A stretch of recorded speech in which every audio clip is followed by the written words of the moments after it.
There's a new face in town as regional leaders gather in Panama for the Summit of the Americas. After more than 5 decades of isolation in the Western Hemisphere, Cuba takes center stage. Hello, I'm Arnold Naidu in Washington, D.C., and this is The Heat.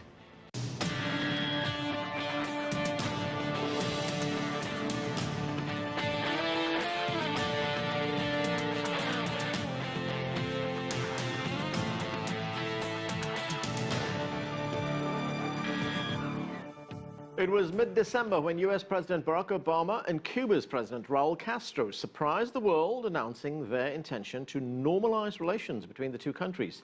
This week marks Cuba's coming out as up to 35 heads of state and government from North, Central and South America gather in Panama for the 7th Summit of the Americas. On the agenda, trade, security and migration, all against the backdrop of the unscheduled but widely expected historic meeting between the Cuban and American leaders. Later, we'll talk about what it all means for the region and beyond. Among our guests, a former Cuban diplomat and Mexico's former ambassador to the United States. But first, some background. Here's CCTV's Michael Voss. Preparations are almost complete as Panama City prepares to host the Summit of the Americas, which for the first time will include the leaders of every country in the region. At the previous summit in Panama, the U.S. insistence that Cuba be excluded had proved so divisive an issue that it left the United States isolated from the rest of Latin America and the Caribbean. Now in Panama, the presidents of the United States and Cuba will both be there. It's a great event because for 40 years, Cuba and the U.S. were not present in the same meeting. And this has changed, and this will change the relations between North America and South and Central America, because this issue was an issue that, in a way, poisoned somewhat the relation. The origins of the conflict go back more than half a century to the height of the Cold War, when Cuba's revolutionary leader, Fidel Castro, moved the island into the communist camp. The United States broke off diplomatic relations, imposed a trade embargo, and persuaded the Organization of American States to suspend Cuba. That was in 1962, and its seat has remained empty ever since. The suspension was lifted in 2009, although so far Cuba has refused to rejoin. There were signs of change, like Barack Obama's handshake with Cuba's President Raul Castro in South Africa during Nelson Mandela's funeral. Today, the United States of America is changing its relationship with the people of Cuba. We now know they were holding secret negotiations, and in December, the two presidents made their historic announcement to restore diplomatic relations. President Obama had hoped to reopen their embassies before the summit, but it hasn't happened. Well, it would have been better if it had happened by now. It would have been a nice announcement to make. There would have been cheers and applause and all of that. But even without that announcement, this is not going to spoil the summit. Everybody knows this process is moving forward. This is what Latin America's wanted for years. It's going to happen, whether it happens today or it happens in a month, it's going to happen.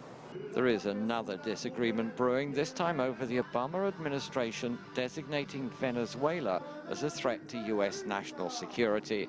It's provoked widespread condemnation throughout the region. It's not understandable why did the United States, that wanted to have a good summit, would undo with its right hand what it had fixed with the left hand.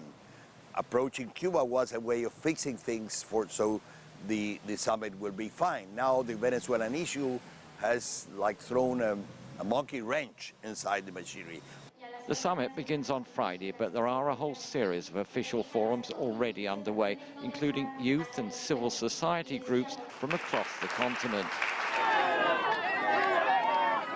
But the Cuba issue has spilled over onto the streets.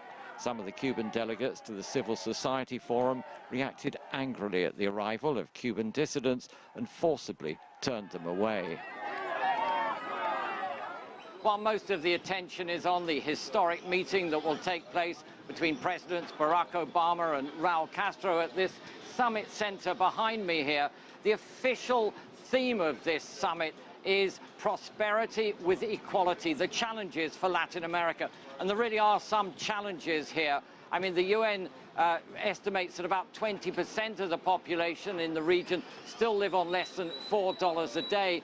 And the gap between the rich and the poor, the inequality, the income disparity, is some of the worst in the world. And at the same time, the economies here in many of the countries are starting to slow down, if not stagnate. That commodities boom that really helped lift Latin America and the Caribbean is really sort of slowed down, and that is hurting economies here. So there is a lot to discuss in terms of prosperity and equality, and they will be looking at a whole range of themes, including education, infrastructure, security, health, cooperation.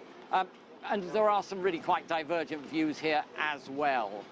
Michael, what can we reasonably expect to be accomplished at this summit?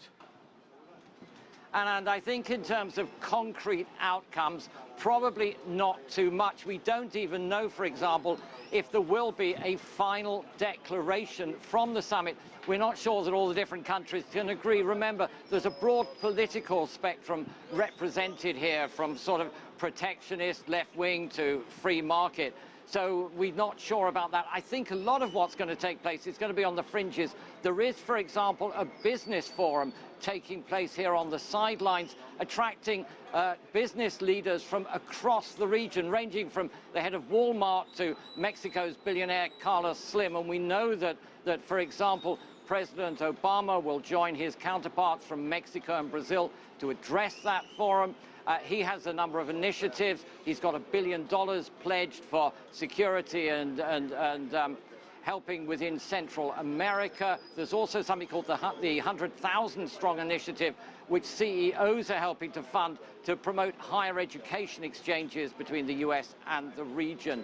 So that is on one side. I think also on the other side, we're going to see within this forum, Cuba's going to be there, for example. They've sent a very high-powered team. We do expect President Raul Castro to address the business forum. I've seen Cuba's foreign trade minister here already. He'll be talking at the forum. So Cuba's going to be looking for investment and possibly financial help to come out of the region in this summit as well. Anna. Okay, thanks, Michael. That's CCTV's Michael Voss reporting. Well, let's take